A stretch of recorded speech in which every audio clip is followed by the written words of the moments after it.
You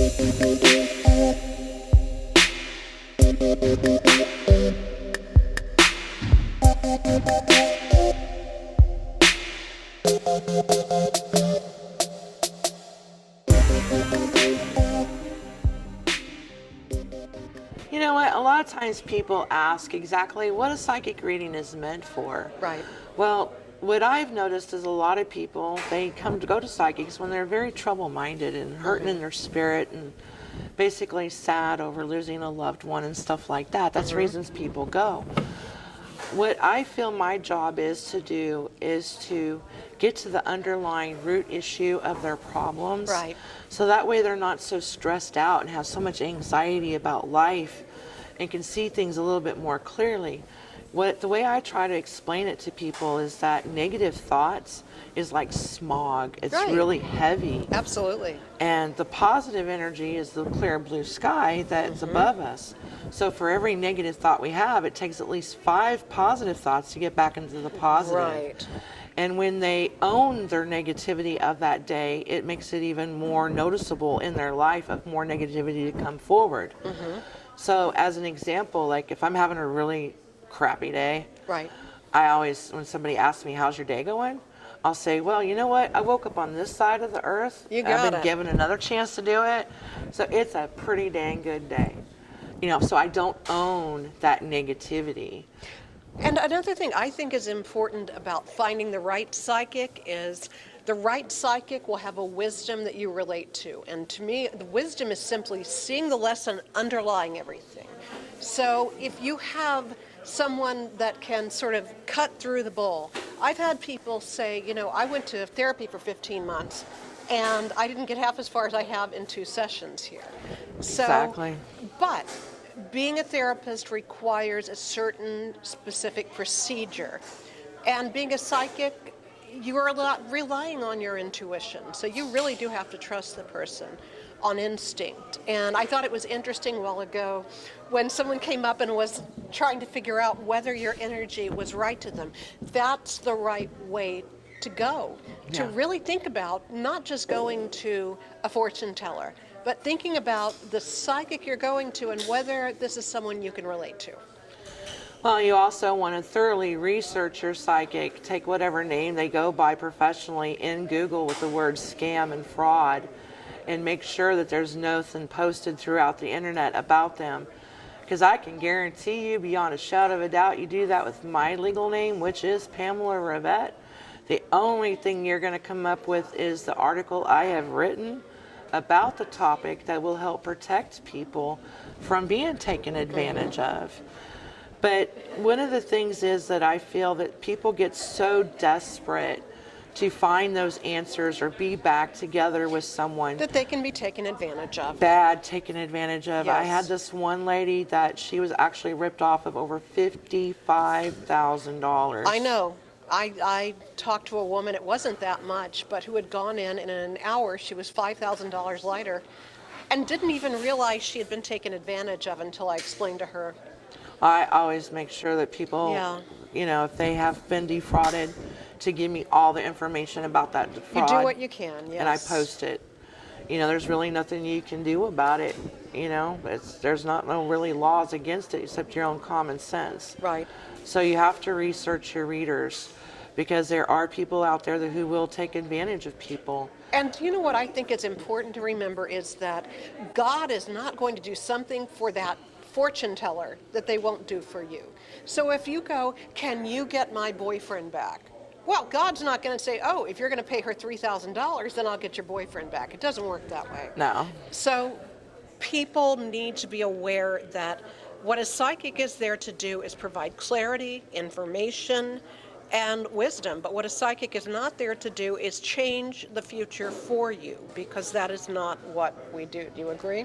Yeah, that's why a reading can be anywhere from 50 to 99.9% accurate, but never 100%.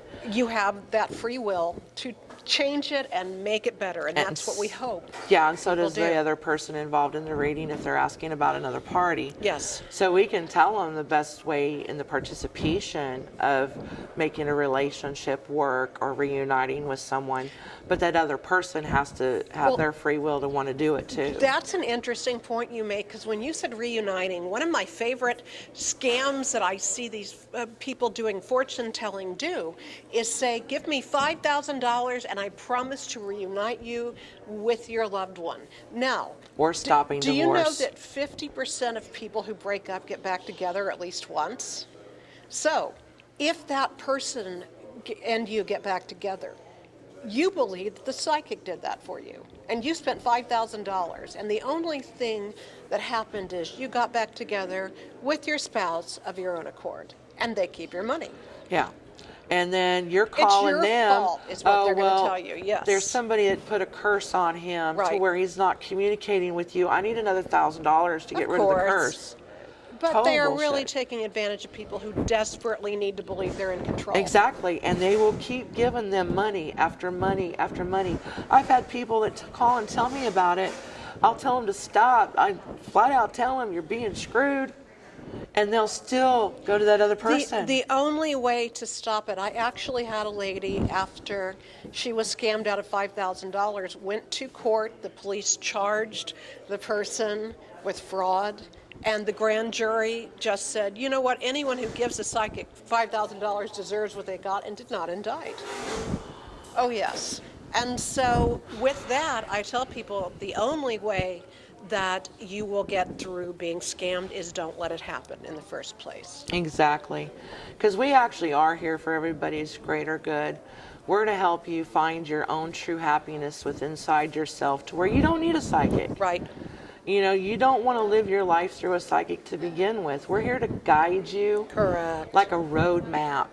That's why some of my customers, they get a little upset with me occasionally. You cut them off. Well, no, I don't cut them off.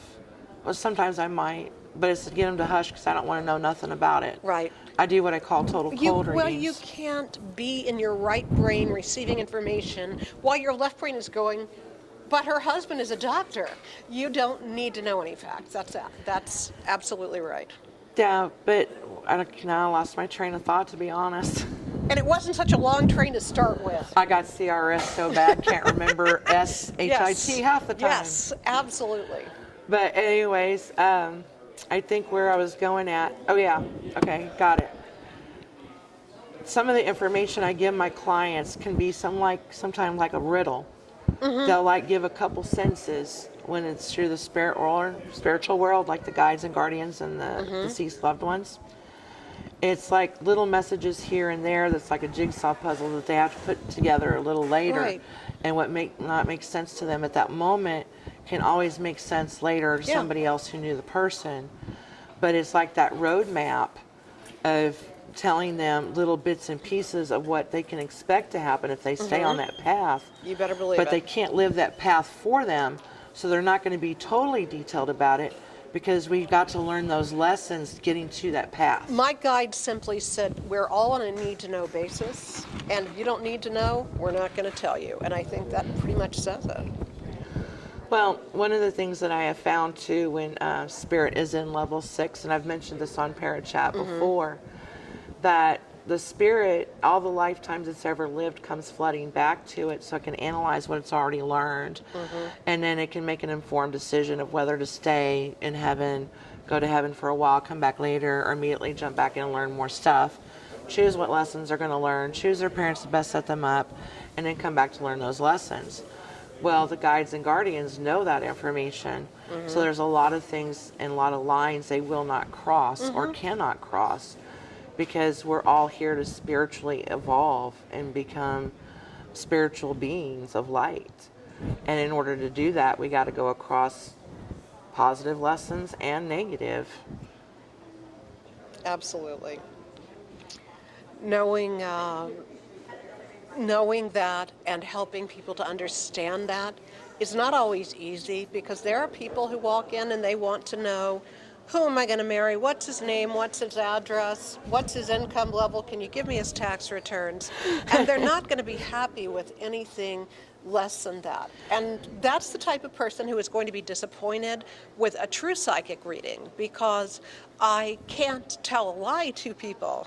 So if you're looking for something in guidance or wisdom or finding the right direction, or you're looking to connect with a lost loved one, that's something a good psychic and medium can do. But if you're looking for not just the roadmap, but the complete menu. Yeah, because especially in the situation of crossing over, Yes. we can help people in the healing Absolutely. process. As long as you've got a legitimate psychic, you don't want to get a hold of somebody that's going to take advantage of that grieving process. But you can usually tell that there are people who say, oh, your loved one misses you, and they wish they were there, and they're sorry that they died. And that's not really giving you any evidentiary evidence that that person is still with you. I had this one lady call me, and I'm not going to say who she went to exactly, but she had went to a psychic that's usually televised, has her own show. Interesting. Wasn't me. No, it wasn't you. It wasn't you. I can guarantee that it wasn't No. you. She had her own show, and she said she had paid $300 for a 20-minute session with this reader, and it was for mediumship. She was trying to connect with her husband, and said she was very disappointed. And she says, so is it okay if I only buy 20 minutes at first to see how it goes? Right. And I said, yeah, sure, no problem. Well, when she went on PayPal, paid for her session, and I had her tune into her husband, and the first words out of my mouth was, meatloaf Fridays, cold sandwich Sundays. All right. She shit a brick. Because that was him. That was her husband's favorite meal. They had it every Friday, and every right. Sunday they had cold meatloaf sandwiches. I would call that evidentiary. Boom. She ended up buying another hour on top of that. There you go. Just because of that one comment. And not every time are you going to get information as clear as that, but looking for something like understanding this person's personality, or being able to convey what they were like or how they came across on Earth is important. And if they can't at least give you an idea that this person was a partier who drank a lot and had a drug issue, or this person was a Presbyterian minister who was very upstanding except when he had a temper tantrum, those are the type of things that you do look for, because if someone can convey the personality of your loved one, then we know that there is something of them, obviously, that survives. A spirit can talk about anything from the time they were born to future events that haven't even occurred yet. One of the things that I have also noticed is that people will want to hear what they want to hear sometimes, and you can't tell them anything different. People need to remember to be totally open-minded when they go to a reader. You're not going to be happy with your reading if all you want to hear is, Bob is coming back to you a week from Tuesday. If you hear the truth and it's not what you want, you're automatically unhappy with that. And if one psychic doesn't tell them what they want to hear, they'll keep going to somebody else that will. And usually it's someone who's not really What people don't realize, though, is you're only supposed to ask a question once within a 24-hour period, because your guides and guardians, your true soulmates, are human spirits. So if you keep repetitiously asking them the same questions over and over again, guess what's going to happen? One of three things. Either they're going to shut down and not talk to you at all, period. They're going to tell you what you want to hear just to get you off their ass. Or they're going to get very upset with you and cuss you out. But I'm going to, now my guides have never cussed me out, but what I will say is that sometimes I think people can go to a psychic and doubt that that psychic has had any connection with anything above Earth level. Well, and cuss you out was actually a better phrase other than what I normally say. That's why I said cuss you out. I gotcha.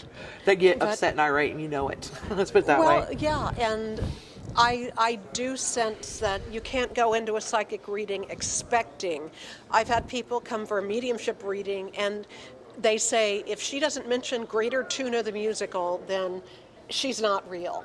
Now, it doesn't quite work that way because I may pick up 25 pieces of information that are completely accurate about your loved one, but just because one of the pieces wasn't Greater Tune of the musical, it doesn't mean that the rest of the information isn't accurate. So you have to walk in completely free of having expectations other than that the psychic or medium is going to be honest with you and try to give you a reading that is clear. I myself always try to take my time in explaining to clients how mediumship works. Probably a good idea. Because when I hear in class A, B, and C. A is clear as you and I talking now. Yeah. B is a little distorted. Then Oh, yeah, class just C like- is the just like whisper EVPs, voices. yes. Right. It's what we hear. And they have to utilize the noise and the energy that surrounds us in order to form what words they say or what pictures they show. So if you say, like you told them, okay, I'm going to go see a psychic today, and this is the word I want you to mention to let me know it's you. Well, if they don't have the energy available to them to form that word or to show a picture Right. to mean it, it ain't going to come across. Correct. They have to have that energy. It's got to be the right connection. So sometimes you want to speak to Cousin Lois and Uncle George comes through. And you have to listen to Uncle George because he's got something important or he wouldn't be coming through. Exactly. And that's, I think, the best thing you can do once you find a psychic that you feel like you trust, who is legitimately gifted, is let them do their job. And if you're really unhappy, tell them. But listen for the truly evidential information that comes through, because there will be that if you're dealing with a legitimate psychic. Talking about those few that have been unhappy, I just refund their money. But you know what? They come back later for another reading and pay me for that reading they had refunded plus their new reading. That's good. Because the stuff that I had told them happened. Yes. And those are the ones that didn't want to hear what I had to say. They don't like it when you tell them, no, you're not getting the job, your husband's not coming back. But if you're honest, eventually they will know that you are honest, and that's all you can do. And they will come back too.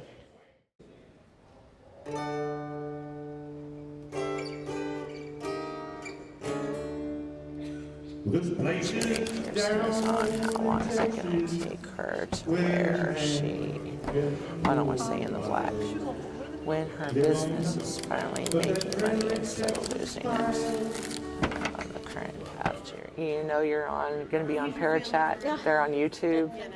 So just watch and wait for yours to come on, and then you can know what it is. Yeah, re-get the information.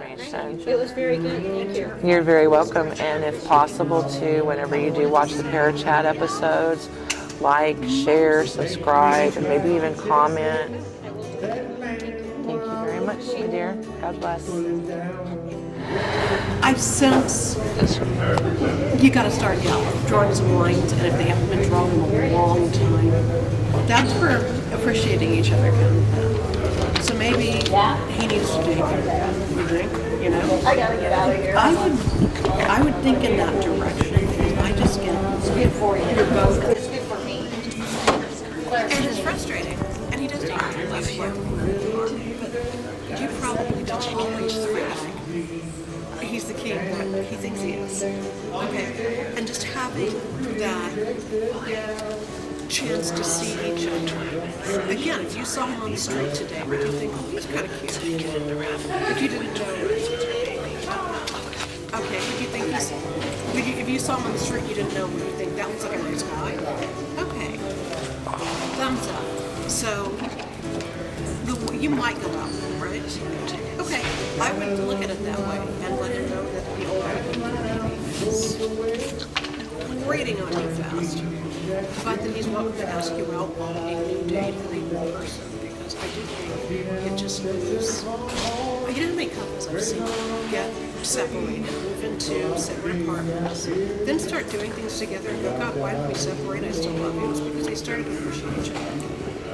And y'all have stopped, haven't you? He needs to get his. Okay. Now, you feel like you've got a pretty good handle, but he needs to get it. So it's up to you. You set the boundaries, but I feel like, yeah, you're going to learn things. Any other questions? And until next next time, this is Pamela Rivette with Parachat. God bless. Good night.